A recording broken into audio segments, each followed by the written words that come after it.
We've got another D4 to talk about. This is number 2 in the series. We're going oldest to newest, and this is 5T, but not the 5T you're thinking of.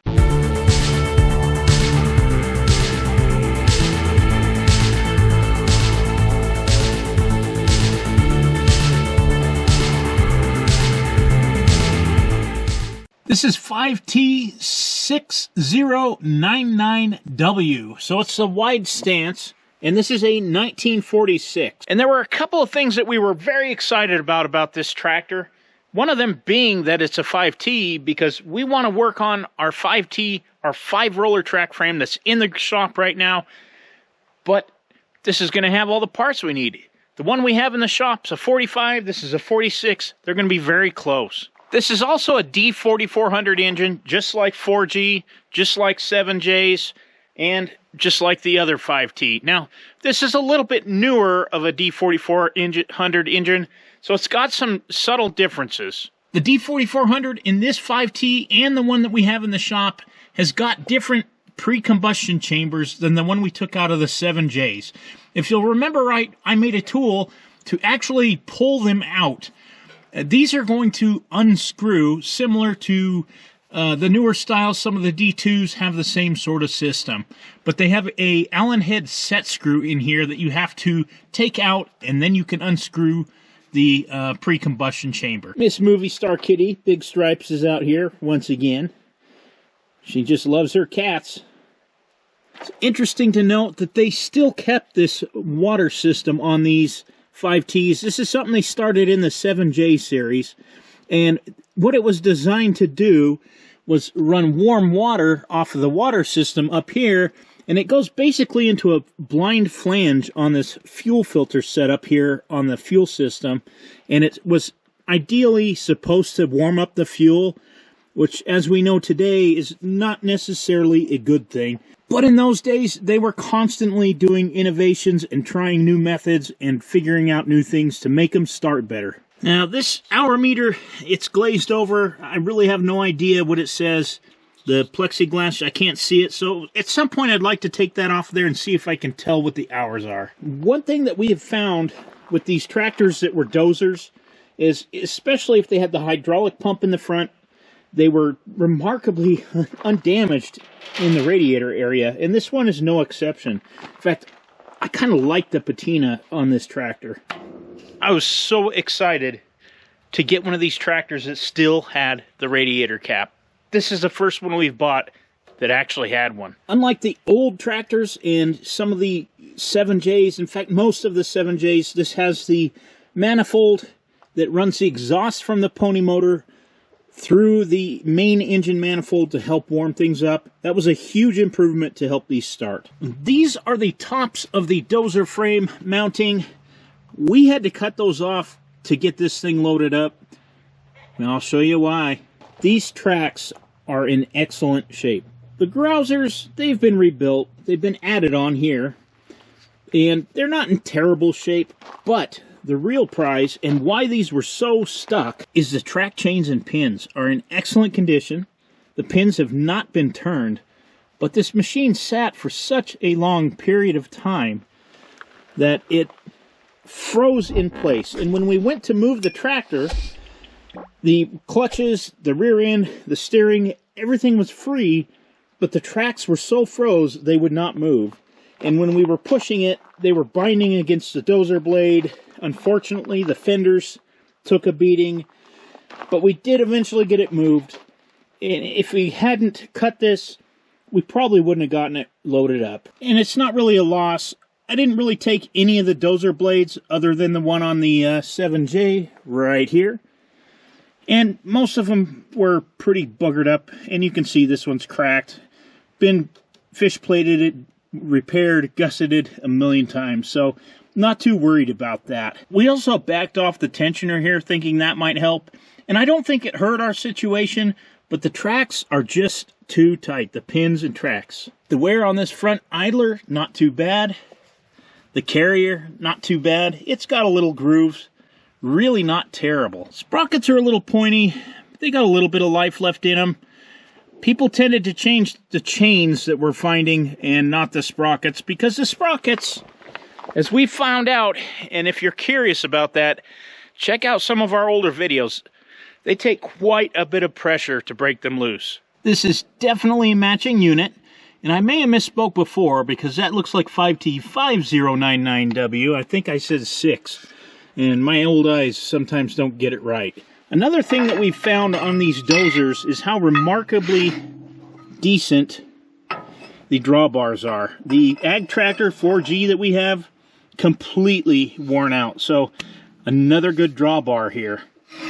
This one even has the wear plate still underneath of it. Sadly, the fender on this side, it took the brunt of what we were doing trying to get this thing loaded. That track would just hump clear up and kept hitting the fenders. It's very unfortunate. They weren't in great shape to begin with, but ideally we'd like to kept them in better shape. Now, this is a side tank tractor, and the side tank for it is sitting right here. So I do have it. The pony motor has some in play. Acts a little bit like it's locked up, which is not a great sign. Got the hydraulic pump on the front here, kind of a interesting mounting, and some chains to tie it together on 2 gears, I'm assuming. Interesting to note that the 5Ts have the newer style final drives, and as you could see on this 7J right here, they're virtually the same. As opposed to the 7J like this and the 4G final drives, they are completely different. One thing that definitely intrigued me was the absolute plumbing mess that is this. Now, these hydraulic cylinders, I took them off and just folded them up in here in the seat, and they are massive. And I do believe they actually have Caterpillar part numbers on those hydraulic cylinders. One thing about the previous owner of all of these tractors is he was like us, and we were told he loved to dump Marble Mystery and everything. Everything was covered, everything had the Marble Mystery all in it. So that's a good sign. I love that you can see the remnants of the Caterpillar diesel decal up here on the side of the hood. The hood is very straight. Very straight. It has some engine oil in it. Yeah, it's got oil in it. They were dumping oil in it. The pony,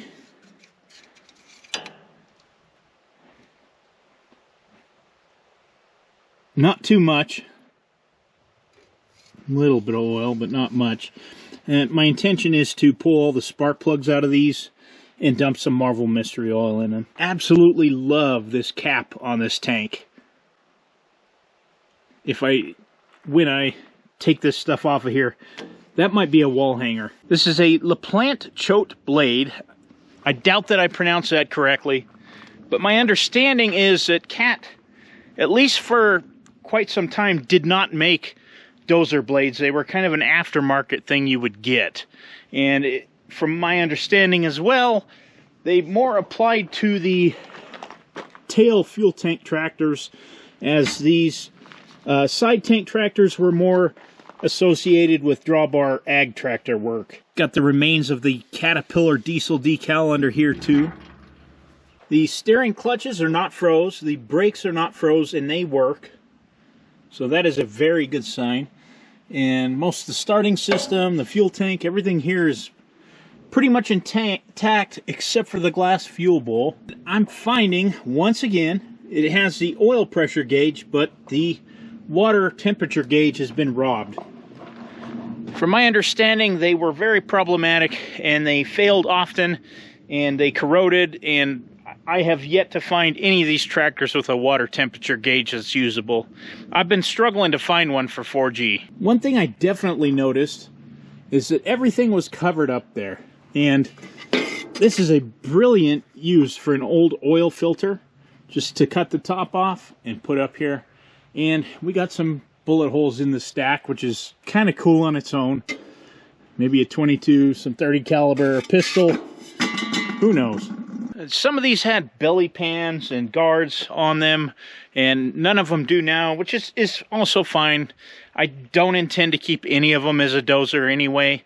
If I do, it'll be just one. Unlike most of these, I was very excited to see that the track frames have not been gusseted up by where they attach under the rear end here. That seems to be a common theme that I've found on these old tractors, especially dozers. They tended to get more shock load and abuse. It does appear that these have the lower track guards, inside and out. They're still on the machine. The pinion not froze. Decompression system's not froze. The pony motor controls, those are froze.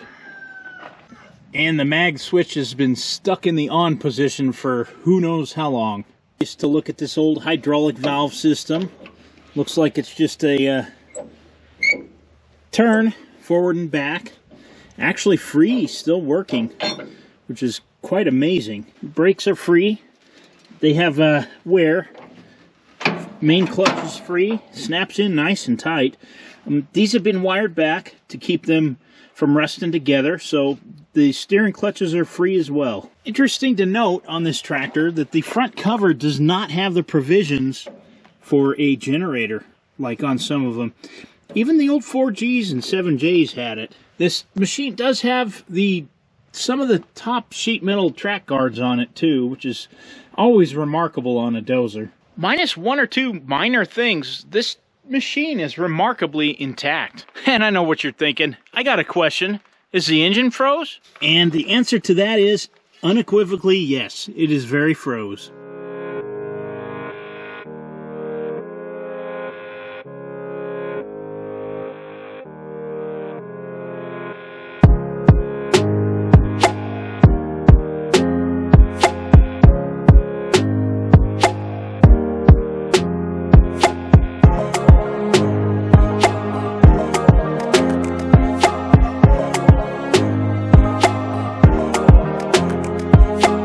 So, there you have it, the 1946 5T parts machine. I do want to thank you for watching, and we'll see you on the next one.